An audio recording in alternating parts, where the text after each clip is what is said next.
Hey guys, in today's video we're going to talk about some things I wish I had done differently and some of the things I love most about building a greenhouse in my backyard.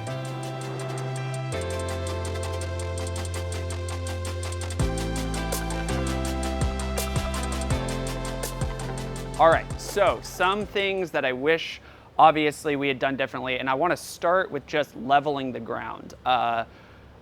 The person who installed the greenhouses said that that would be highly recommended, yet still didn't take his word for it. We were kind of in a rush to get this off the ground when we first started, so it kind of became an afterthought. But you can see here, you know, it does kind of come and go, and where there's areas where you walk more in, you obviously kind of dig those down over time.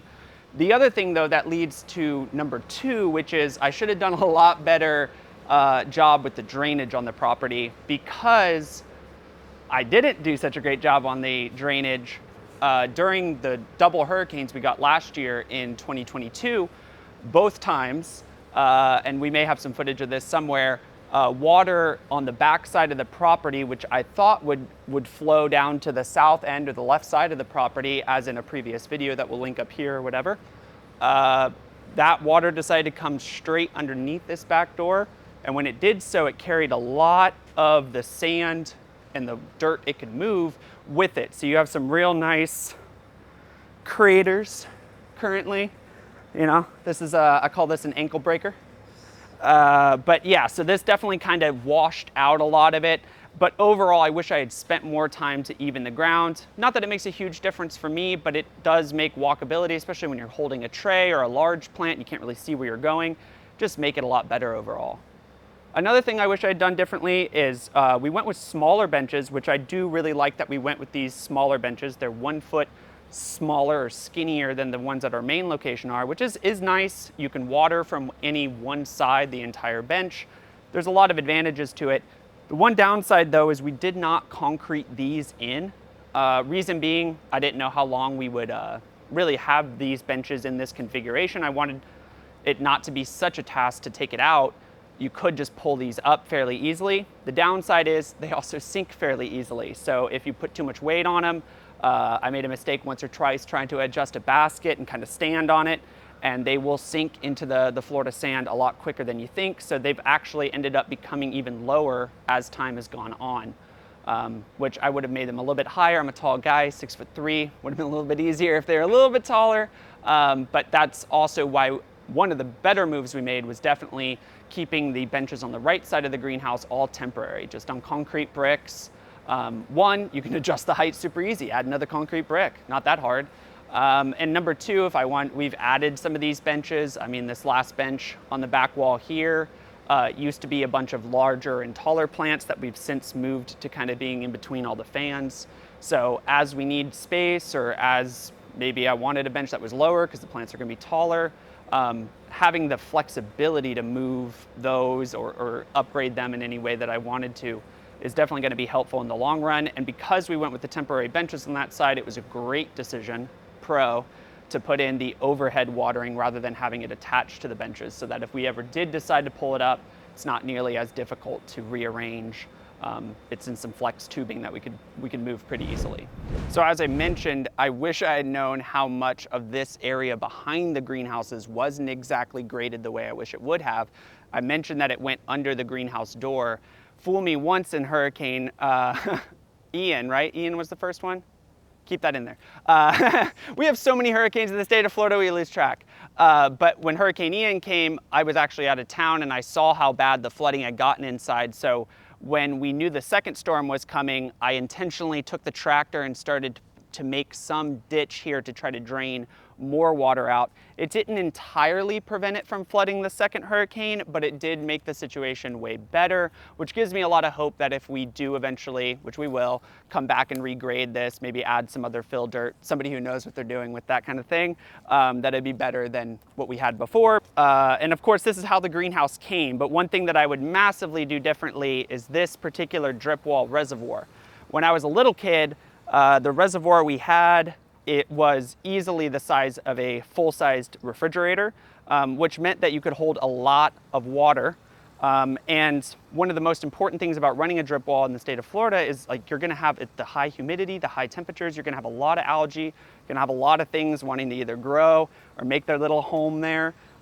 So one downside to this, now this doesn't even look that big, but it's all a self-contained system. So the same pipe that's on the bottom travels into this. Now this does go about 10 foot deep into the ground. However, the max quantity of water this can hold is not enough for even a full day's operation of the drip wall, meaning as you can hear right now, and if I open this up, you can hear it's constantly adding back just a little bit of water as it runs. It's ever so slightly thirsty as the day goes on.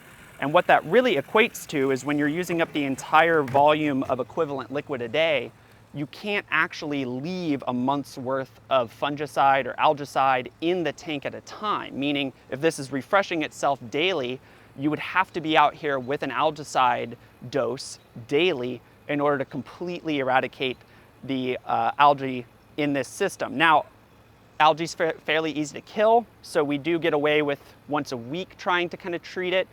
But if I could do it again, I would certainly bury a much larger tank so that those chemicals like your algicides and your fungicides would be a lot easier to administer and overall produce a cleaner growing environment inside. Algae doesn't hurt the plants, but it sure doesn't make the plants shine in all their glory that they would love to. And if it gets thick enough, it will start to break down the photosynthesis process. So something you want to be mindful of, and if I could do it again, I think a larger reservoir would have made at least the algae side and the chemical treatment side of the evap wall or the drip wall a lot easier to maintain over time. Another thing that I would do differently, and I wouldn't say differently, but to be continued, I certainly want to, if I was able to have a larger drip reservoir, I'd love to start doing actual rainwater collection off the roofs. Not only great for the environment, but we were talking about drainage. These roofs displace a lot of water. So if I could also just kind of kill two birds with one stone and reuse some of that water for the drip wall, that would be awesome. In the future, especially in the late summer when it's hottest, so the drip wall is consuming the most amount of water, and two, you get those daily afternoon thunderstorms in Central Florida. So in those situations, I would even love to set it up to where it doesn't automatically refill itself with more water unless night has fallen and it hasn't been able to add that from the rain reservoir collection. But we'll see if in the next update video, if we've been able to make that happen.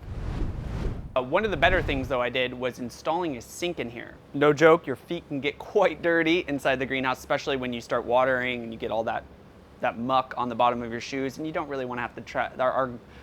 Either one of our bathrooms inside of our house are a decent way into our house. Last thing I want is to track all kinds of mud into a house just to wash your hands when you know you're already come back out here. So when we installed just a really cheap IKEA sink, I forget why exactly I was on IKEA. I think we were buying some of the shelving units for our retail storefront, and this was on clearance for $79 at the time.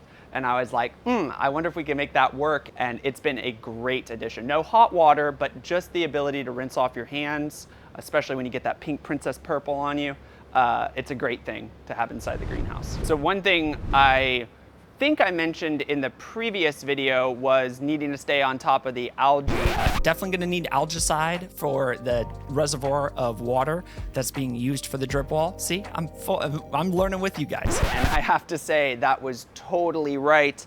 In those first couple months before we really realized that part of the reason was the drip wall wasn't refilling or was refilling every single day and we weren't keeping up with the algicides, we had a lot of algae growth happen, whether it's on some of the plant leaves themselves or on the bench materials, even the ground cover. Now we've since learned some things that kind of help make that better. There are some plant-friendly cleaning agents you can use to get it off the plants. That's why you don't see it on the plants by and large anymore. But some of it is still very much caked on to the benches, and it's a hard thing. It's a hard uphill battle to fight because algae just wants to have those nutrients and wants to have that moisture level, and there's plenty of that here. So it's a very hard thing to get rid of later. I should have been more diligent on it in those first couple months to kind of quash that one. I had the chance, but if I could do it all over again, I'd certainly be more mindful and have a larger game plan for how to deal with algae. Speaking though, I mentioned this is an entirely enclosed box. That is one thing I wish I could change about the greenhouse, but I don't know that I would do it differently because there's not really an easy way to do it differently. But if you're inside the greenhouse, especially for long periods of time, you start to realize you're very enclosed. And although there's plenty of light and plenty of living things in here, you have no context as to what's going on outside the greenhouse. A car going by, somebody pulling up in the yard, you have no idea what's going on because the Lexan that they provide has a certain level of diffusion built in. Now, I mentioned I can't really do anything about it. This side is the east side where the sun rises, and the west side, those are the two longest sides with the Lexan material. And if we had swapped, they do make a clear version of Lexan, but if we had swapped to the clear, now you're actually presenting a sunburn risk to these plants indoors. So I don't know entirely that I would have been able to do a whole lot differently. I've thought at different times you could make the north wall clear, at least again, to know if the clouds or the sky is getting darker. I've also thought about putting it right above the door, just so that at least that small little section up at the top would be clear. But again, I would have to do that and then probably learn the lesson of what plants are in the way of as the sun rises, what gets baked in full sun, and considering everything in here is something grown to some level of shade or light diffusion. I was definitely terrified to add clear panels, but it does get a little bit, I don't want to say claustrophobic because it's way too big to be claustrophobic, but it does get a little disorienting, not being able to see the sky, not being able to kind of tell what hour of the day you are in based on where the sun is. So another thing I definitely did right was these more modern heaters. Now, this is pretty standard for anyone that has an entirely enclosed space or an entirely enclosed greenhouse like this one is. But at the greenhouses I grew up at, our main location, we always use construction heaters, which are just essentially a very large gas grill burner with a fan in the back. So you're actively have an open flame and you're just pushing that heat out. This system works a little bit differently. There's coils of pipe inside, and it actually lights kind of a smaller array of small, kind of like a gas grill, individual flames for each pipe, and then has forced air that very slowly pulls that flame and that hot air through the pipe, heating that pipe up super, super hot. And then once it's been running for a few minutes, there's a fan on the backside that kicks on. And then rather than actually have an exposed flame in the building, it's actually just blowing air over those really, really hot pipes inside the unit. What I didn't know at the time was simply how remarkably energy efficient these are compared to the other location. Now, of course, this is a newer location. It has less leaks. It's far more airtight. So those are some things that make it easier during the winter. But either way, the remarkable energy efficiency of these, and they're much quieter. It's really made winter out here remarkable. We had one night this past winter, the 2022-2023 winter, that reached Christmas Eve, I believe, it reached 26 degrees, which is super cold for Central Florida. And these, both of them running in this amount of square feet, was still actively turning off at random times in the night because it was getting too hot. So certainly more efficient than the other location, and the fuel bill represents that too, just powered by propane. So while the drip wall was the right call, could have made the reservoir a little bit different, made it easier on myself. One thing that these hoops would traditionally be, given its size, 100-foot long, 23 feet wide for each hoop, 3 different hoops, the traditionally recommended fan installation would be 1 fan per hoop in the center of the hoop. When we went to the largest drip wall size they made, the largest pad being 5 foot tall instead of 3 foot tall, they kind of threw it out as an option that you could install 2 per greenhouse if you wanted maximum airflow. And I gotta say, it's a little bit overkill, but it makes for some incredible cooling effects we've talked about in the last video. But we talked about the fact that the cooling system only works when the relative outdoor humidity is low. But when those days do happen, like these early spring months, we can cool upwards of 20 degrees off the outdoor temperature with the amount of airflow and cool pad that we have. So although it's quite an electric bill, having the overkill fan certainly helps. Being able to work out here longer, being able to work longer days without the same heat exhaustion that you would have if you were outside or even in the main greenhouses where you're effectively at outdoor temps. So it is nice that although it's a bit overkill, we can really get this thing cooled down really quickly. And that makes it a great working environment regardless of the time of day.